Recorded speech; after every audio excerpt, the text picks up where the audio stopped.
and security challenges to the member states. In his message on the 10th of August on this agreement, the Deputy Prime Minister, Foreign Minister, Senator Mohammad Ishaq Dar warmly facilitated the nation on signing of this agreement, describing it as a historic milestone. The DPM underscored that under the leadership of Prime Minister Mohammad Shahbaz Sharif, Chief of Defence Forces and Field Marshal Syed Asim Munir, and the Foreign Office under his own leadership, Pakistan played a pivotal role in bringing this historic Mecca Accord to fruition.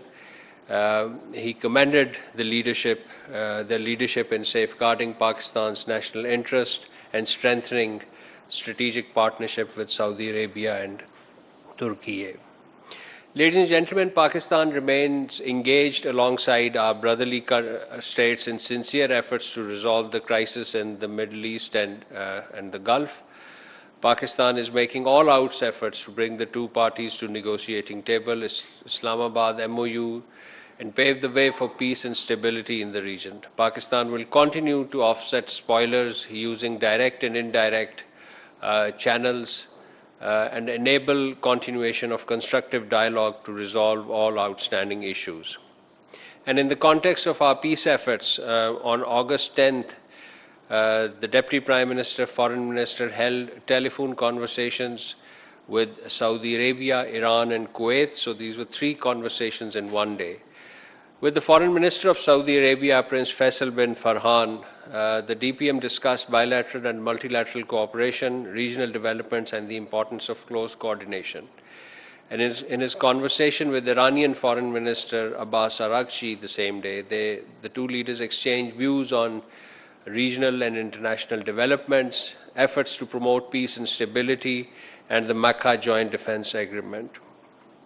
He also spoke with the Kuwaiti Foreign Minister, Sheikh Jarrah Jabir Al-Ahmad Al-Sabah, with discussion focusing on the Mecca Agreement, regional development, Pakistan-Kuwait relations, and the follow-up of the visit of the Foreign Minister of Kuwait, particularly in the context of enhanced bilateral cooperation and investments.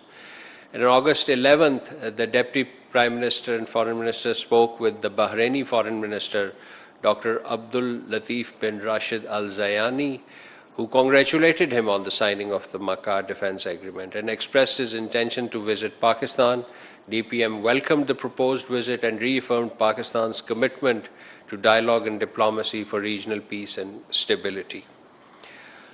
Ladies and gentlemen, Federal Minister for Interior, Mr. Mohsin Naqvi, is visiting Tehran these days for meeting with senior officials, Irani officials. His visit provides an opportunity to discuss bilateral relations, security-related matters, regional developments, with a particular focus on efforts to promote peace, stability, and constructive engagement amongst the parties in the region and regional developments.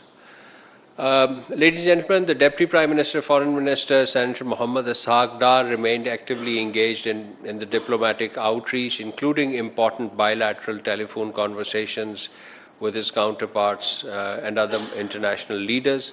On August 9th, he spoke with the Canadian Foreign Minister, Ms. Anita Anand. They exchanged views on regional developments, including the recently signed Mecca Agreement and the evolving situation in the US-Iran context. The situation in Palestine, particularly East Jerusalem, was also discussed, and they agreed to remain actively engaged in their bilateral interactions. On the same day, the DPM spoke with the Foreign Minister of Senegal, Mr. Cheikh Niang. The two ministers expressed their commitment to further strengthening Pakistan-Senegal bilateral relations and furtherance of all issues on mutual interest. They agreed to enhance ongoing cooperation and coordination at multilateral forum, particularly at the United Nations.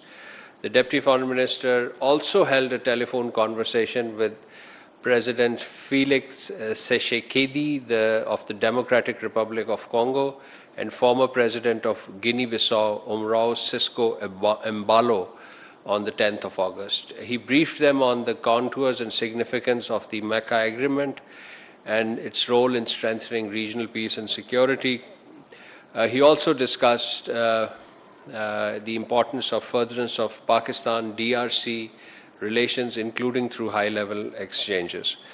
Pakistan and New Zealand, ladies and gentlemen, held two important dialogues. One was the bilateral political consultations led by our Additional Secretary for Asia Pacific, Ambassador Ali Asad Gilani, and the second was the Joint Trade Committee meeting led by Secretary Commerce Mr. Jawad Paul. This on political consultations. This was the third round. This was the third round of the Joint Trade Committee meeting. The two sides covered bilateral relations, explored avenues of enhanced cooperation in economic development, in science, technology, education, counterterrorism, and people-to-people contact. They agreed to enhance mutual cooperation on all multilateral forums, particularly the United Nations.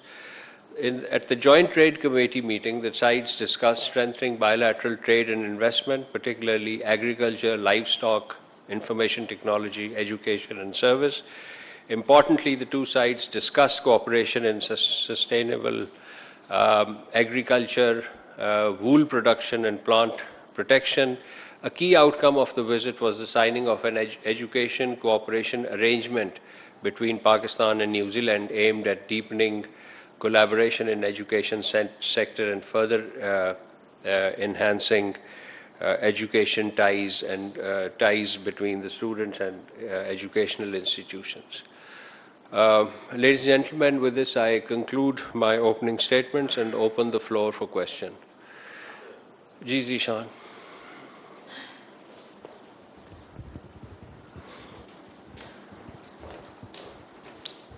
Thank you, spokesperson Zishan Yousafzai from Dunia News. I have multiple questions, but I'll stick to one this time.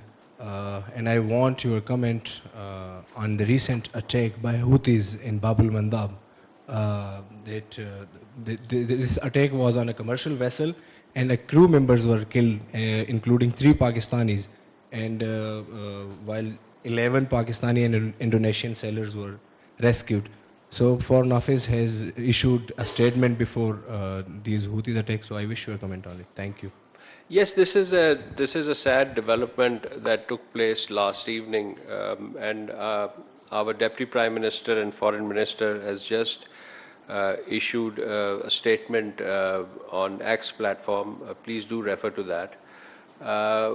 We learned with deep concern about this unfortunate incident involving an attack on commercial vessels. This was a commercial vessel in the Red Sea. According to the information available as of now, 3 Pakistani nationals have lost their lives and 1 has sustained injuries. We extend our heartfelt condolences to the bereaved families. Pakistan strongly condemns this attack on a non-combatant commercial vessel. Such attacks endanger innocent lives, constitute a violation of international law, and a serious threat to freedom of navigation, maritime security, and the safety of commercial shipping in the Red Sea. We are in contact with the relevant Saudi authorities. In fact, the Deputy Prime Minister, Foreign Minister has instructed our mission in Riyadh to keep in touch with the Saudi authorities, as well as the internationally recognized government of Yemen, to ascertain further details of the incident and the circumstances surrounding it. Efforts are also underway in coordination with the concerned authorities for the retrieval and repatriation of the mortal remains of the deceased Pakistani nationals, as well as for the necessary medical assistance to the injured national.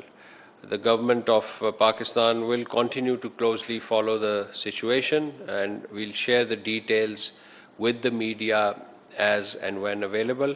Let me add one point about this maritime coalition announced by KSA. It's related matter to this question. We support freedom of navigation and maritime security of international waterway under international law. Pakistan is a signatory of this coalition. We abide by its communique, and we are ready and willing to assist Saudi Arabia and other coalition partners in operationalization of this communique to preserve the safety and security of the global supply chain as well as the maritime traffic. Ji sir.